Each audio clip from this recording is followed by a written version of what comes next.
Shalom and welcome to 2 Minutes of Torah. This year is entitled Har Habayit number 59, Building a Shul on Har Habayit. Sounds like a strange concept and nothing strange about it at all. It should actually sound like a very natural one. It's a bit tragic. It's so foreign to us, such an idea. And it was actually mentioned decades and decades ago by a great Rav who was recognized by everyone. Almost all shuls up to a few years ago had his luach, Rav Tokachinsky's famous luach for all the minhagim of the shul. So he wrote other works as well. One of them was Ir HaKodesh VaHamikdash, Levichia Michal Tokachinsky. For him all about Yerushalayim. And here's what it says in the volume Hey, Chelek Hey, Perak Aleph Od Dalet, Amud Tet Vav, in the fifth volume, page 15. Listen to what he writes. So sweet, but a little bittersweet when we seem so far away from this dream and vision that he had. When it's in our control to build a Beit Tfilah b'Makom HaMikdash, when we're able to build, we have the authority to build a Beit Tfilah, a shul in the Makom HaMikdash, B'terem B'yam Mashiach, even before the Mashiach arrives.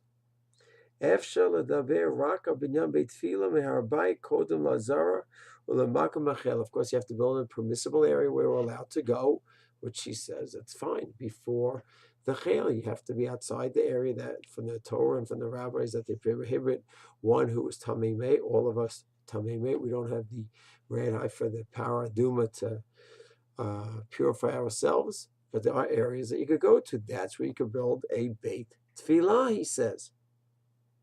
It's very easy to find the right place. We could easily build it and find the right location. And when we have the design, we long for this. With the leaders of the Torah agreeing on this. This was written decades ago. Tukachinsky, I don't think could have imagined that we'd have such a wide range of shitot on this holy topic. And of course, you have the people in charge that who go into the shul, those who go to the mikveh properly, Torim mitum'ah, and they're Torah.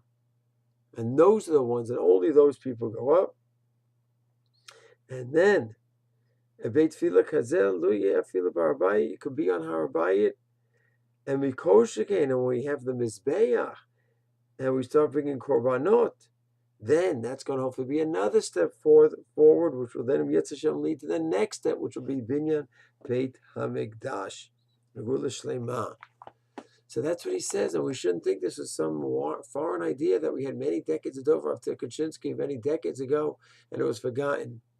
Rav Bakshi Daron, our chief rabbi, was actually on a committee not that long within the last 20 years to see if there's a possibility of building a shul on the Har Habayit. Rav Eliyahu had the idea as well, and certainly Rav Goren.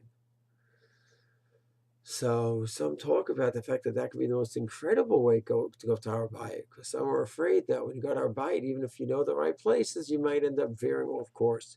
If you have a shul where there's a clear entrance to the shul, and you could go into the shul and just back out, outside of Har Habayit, and the shul's inside Har Habayit, and there's clear rules of how to tovel properly, and there's a mikveh right near the shul, and you could go into the shul, be on the Har Habayit, you have the kiyum, the mitzvah, the 5 mitzvahs that we spoke about, and the mitzvah of tefillah, especially in the shul.